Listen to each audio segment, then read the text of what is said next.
Frozen पोळी फ्रीजमध्ये खूप दिवस टिकणारी ती का केली ना ते आधी सांगते. आमच्या शेजारी एक आजी राहतात आणि त्यांना नेहमी मी काहीतरी एवढं तेवढं देत असते. आत्ता नेमकं मला गावाला जायचं होतं आणि त्या पण आजारी होत्या.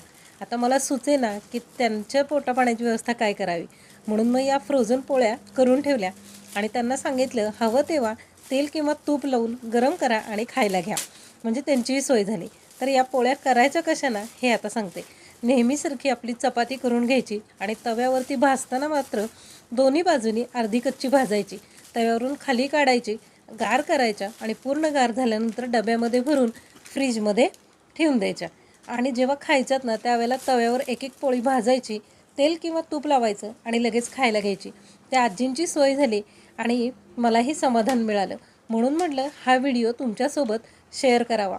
आवडला ना तर नक्की फॉलो करा आणि लाईक करा.